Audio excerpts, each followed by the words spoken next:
Hello, dear tea friends from around the world. Welcome to a new tea class with me, Stéphane Erler, the founder of the Tea Masters blog and the tea-masters.com tea boutique. Welcome to a new tea class where we are going to study one of the teas in our set of samples for the high mountain oolongs and oolongs from Taiwan.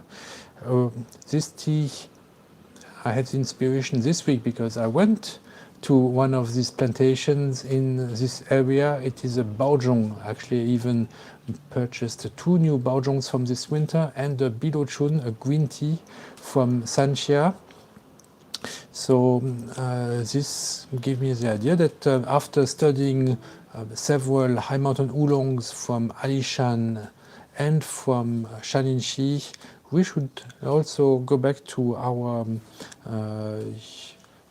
northern area and see the lily flower Baozhong, what it is all about. And we can compare it with one high mountain oolong, the Jinxuan from Alishan. Why is that? Why is it interesting? I will tell you all this in a moment. Let's first get out the 2 teas. So our lily flower from Wenshan that was harvested on April 10. Hello, Elizabeth. So on the same day as one of the Jiangsu Qingxing oolongs. That's interesting. And we also have, I also want to compare it with this Juefeng Alishan Jinxuan that was harvested earlier on March 28th. March the 28th.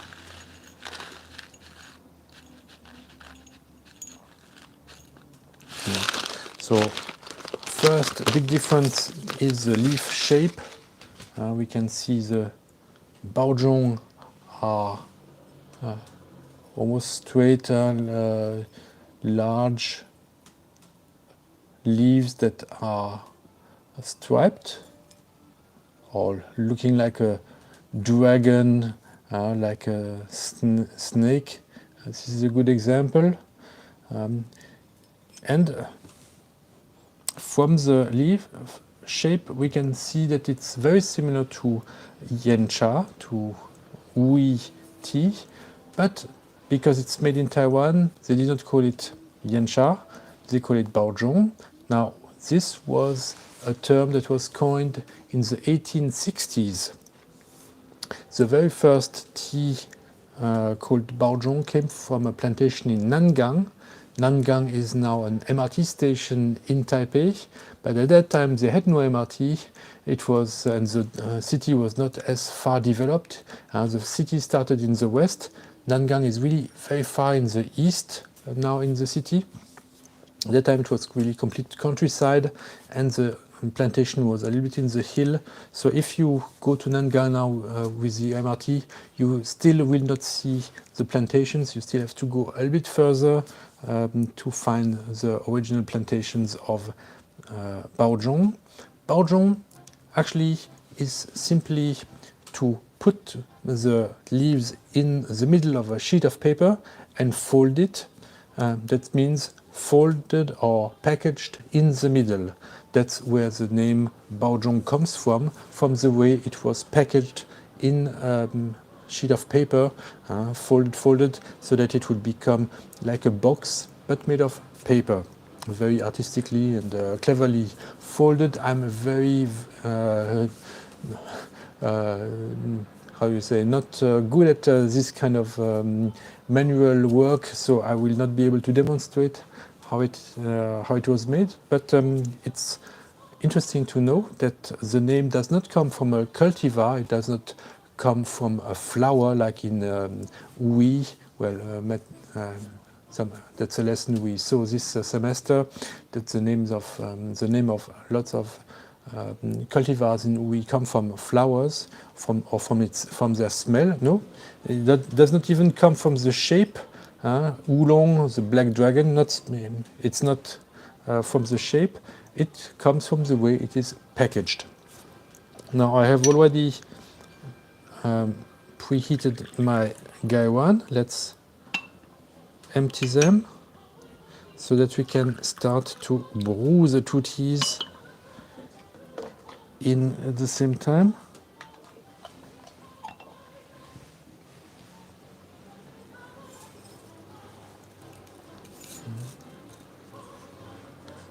And the Alishan Jinxuan.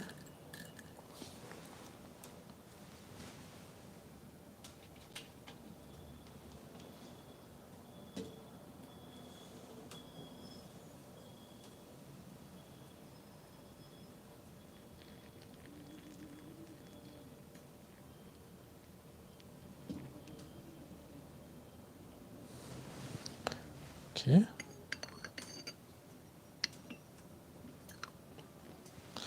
And Jinxuan from Alishan.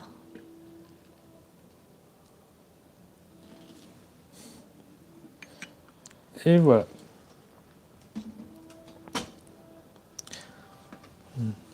Now, so if the name Baozhong does not refer to a cultivar, actually this means it's possible to make Baozhong with all kinds of cultivars, right? So this particular one is made with Jinxuan. Jinxuan is a cultivar that was invented in the 1980s by Dr. Wu Zhenduo from the Taiwan Research and Extension Station. The name refers to the name of his grandmother, but it's possible now to make Baozhong with this cultivar, almost with any cultivars you can find in Taiwan, with Sojichun, Cuiyu, Qingxing, Qingxing Dapang, all kinds of cultivars, Gamazhong, Qingxing Ganzong. We have also a popular one, Hongxin. So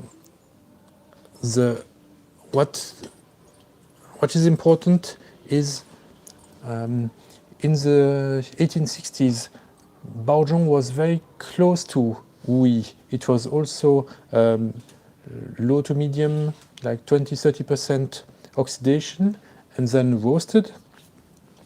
This roasted continued until the 1970s, actually, and Baozhong became very well known all around the world. Also, the brand of Taiwan Oolong during the occupation by the Japanese, they continued to produce Baozhong. It attended several world fairs and won prestigious prizes in Paris, in Milan, for these world fairs. But at that time, so it was very similar to Wui in the process and in style, but it could not be called Wui because it did not have this rock feeling. Being made in Taiwan, it had the typical Taiwan sweetness and Taiwan lightness. So it was named Baozhong. So for a long time it remained roasted until actually High Mountain Oolong became popular. And when consumers started to ask for lightly oxidized and not roasted teas, then also in Wenshan they started to change the process and did not roast the leaves as much as they would before.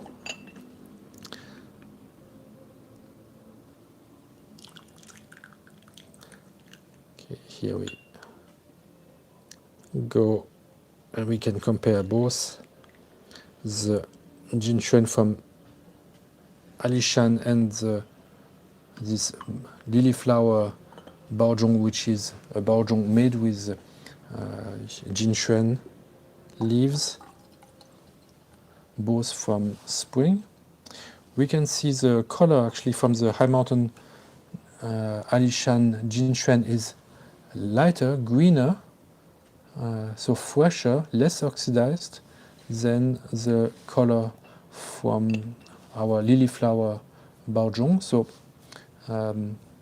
this shows that altitude also has an impact. It's not possible to make it as lightly oxidized in Pinglin as in Alishan.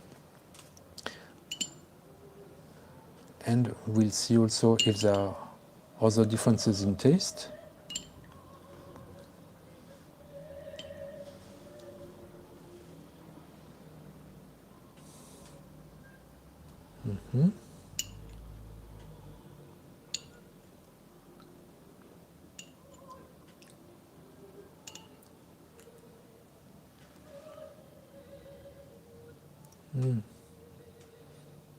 It seems a bit sweeter in Alishan.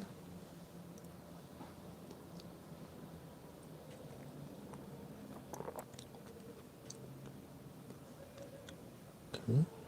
Nice mouthfeel.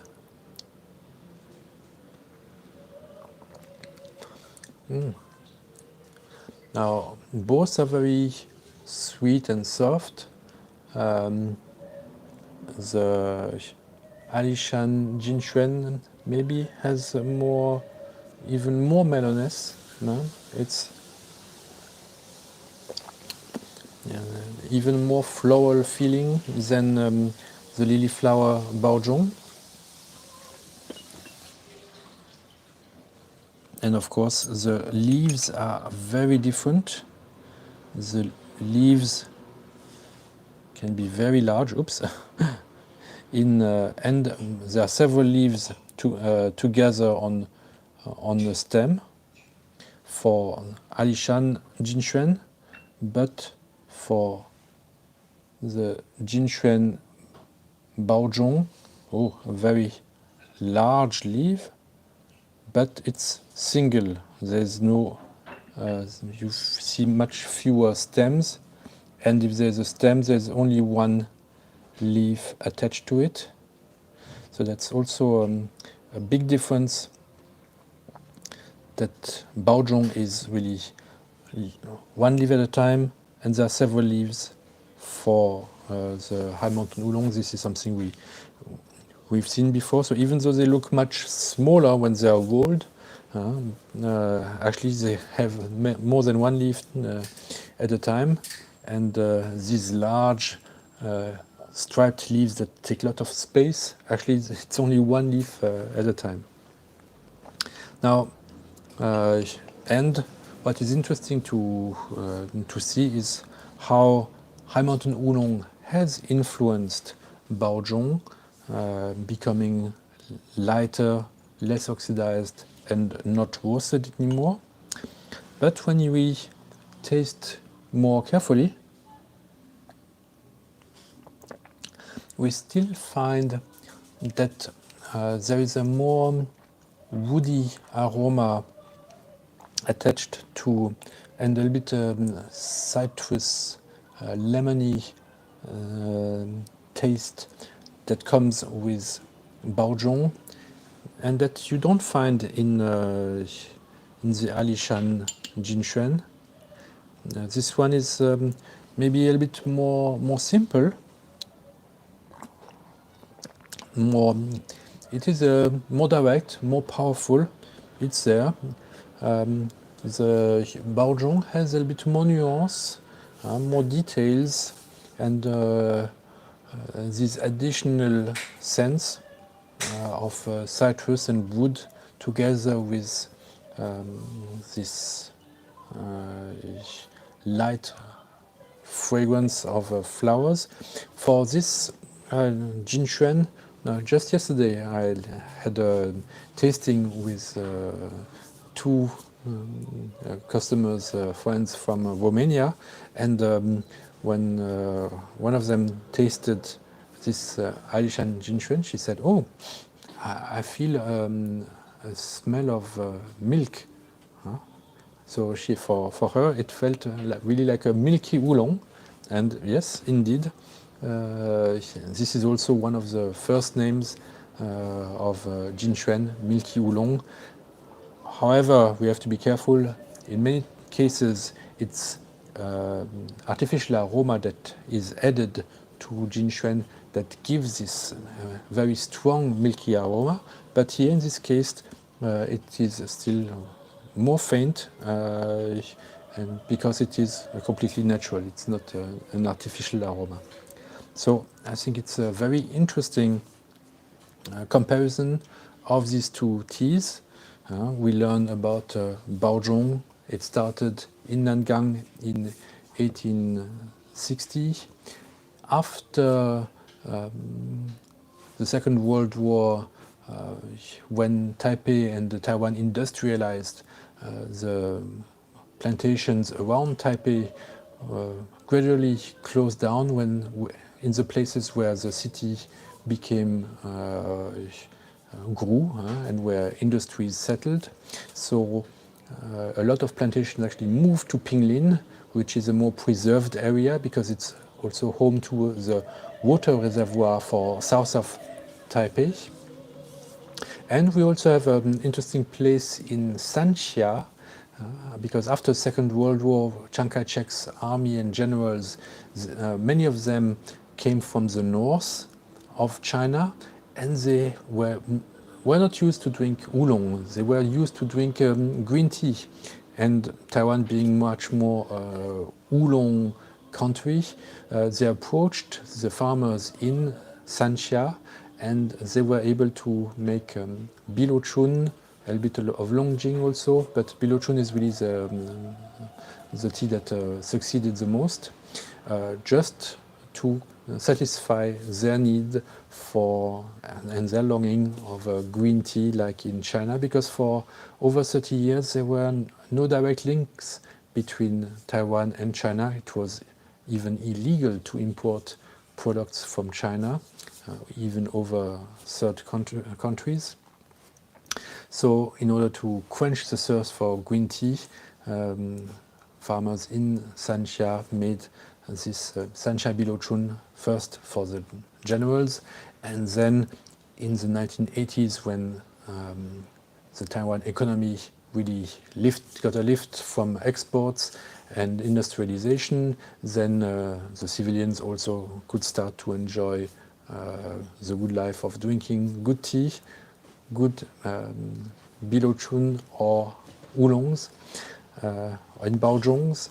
So, yeah, by the way, this week I have selected Sanxia Bilochun harvested on December the 3rd, one of the last batches that actually it was the last batch that was made. He was not sure he can make more because it's getting colder and colder, especially tonight. And I also selected two more Baozhongs, Qinyu number 22. This one will be interesting to compare it with the spring version from 2023, and also another Osmanthus scented Baozhong from the winter. Also very interesting because the farmer has Osmanthus trees on his property, and he can use these flowers to scent the Baozhong at the right time. So it's these two are very interesting teas that are now available only on my site. And this Baozhong from this spring is really very on the light oxidation side. The Qinyu Baozhong is interesting because it's much more traditional one, really on the higher oxidation level. It's still almost medium, and the tastes are much more subtropical forest tea. This is how I coined it. They remind you much more of the smells of the Wenshan area, which is a very dark forest, hills, mountains. So it has very deep forest smells that you find in most of the Baozhongs. to some extent we can find it in this lily flower Baozhong, but the stronger the oxidation, the more this character comes out, and you can find it in the Qinu number 22 from this winter. Please give me a thumbs up like usual if you enjoyed this class. I hope you better understand now the taste of both Baozhong and Jinxuan by comparing these two teas.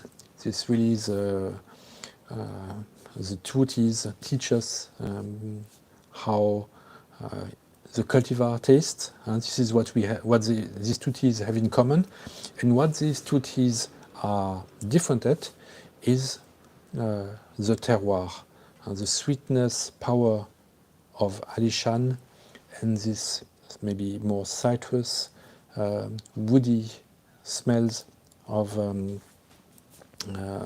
Baozhong are also quite interesting. Let me see if you have any questions so far. You can see we just had St. Nicholas Day 2 days ago, so that's why I took out this chabu to be in the spirit of Santa Claus coming very soon. 2 weeks left. Don't forget to make your purchases for Christmas and use EMS because otherwise it won't arrive on time. Hello also to Elizabeth and Terry. Elizabeth writes, how would you compare the popularity of Baozhong to High Mountain Oolong, both among Taiwanese and your foreign customers? The most popular now tea is High Mountain Oolong, definitely. Baozhongs are playing a little bit catch up, so they are on one hand imitating a little bit High Mountain Oolong. This is a good example of imitation where they try to be very close in style to High Mountain Oolong. And they try also to play on the fact either that they are organic, like the Baozhongs that I selected this week in Sanxia and the Bilochun. And they also can have another advantage. There are much more different cultivars present in the Wenshan area. As I mentioned, you can find really everything. Cui Jinxuan, Sijichun, Qingxing Oolong, Qingxing Dapang. So all the cultivars that are present in Taiwan, you can find them in Baozhong, but for the high mountains, basically you only find Qingxing Oolong and the Jinxuan, a little bit of Tieguanin, but very, very little. So if you are interested in learning about cultivars, you will find much more different teas in the Baozhong family than in the High Mountain family. So the appeal is much more to more advanced tea fans who want to go one step further. But I would say something this is for most of the people. Now in Taiwan, you were wondering what is the difference in Taiwan. In Taiwan, what happened is that if you want to go from Taipei to the east coast, you had to go through Pinglin, and it was a long ride through the mountains. It was a long and difficult drive. So most people would make a stop in Pinglin because there were lots of turns and many cars, very often on weekends, to go there. And this created opportunities for the farmers to sell their Baozhong. However, maybe 15 years ago, Taiwan has completed a highway that goes from Taipei to Jiaoxi, Yilan directly through the mountains, and you don't have to stop in Pinglin anymore. So for the these tourists who had to stop there, they're not there anymore. So people who go to Pinglin do it now on purpose, either because of they want to go only there. It's a nice area with a museum, a nice restaurant, etc. But most of the traffic does not stop in Pinglin anymore. So it also created some loss of business for the farmers, and they have to compensate by innovating, creating new teas, and this is where I try to also find some interesting teas for you to show the diversity that is proposed in Pinglin and in the Wenshan area. Thank you very much for your question, Elizabeth. I hope I've answered it, and since there are no further questions, we'll stop here. Thank you very much. Have a wonderful Sunday, and see you next week for another tea class about Wu Tea Parker's book from 20 years ago. Bye bye.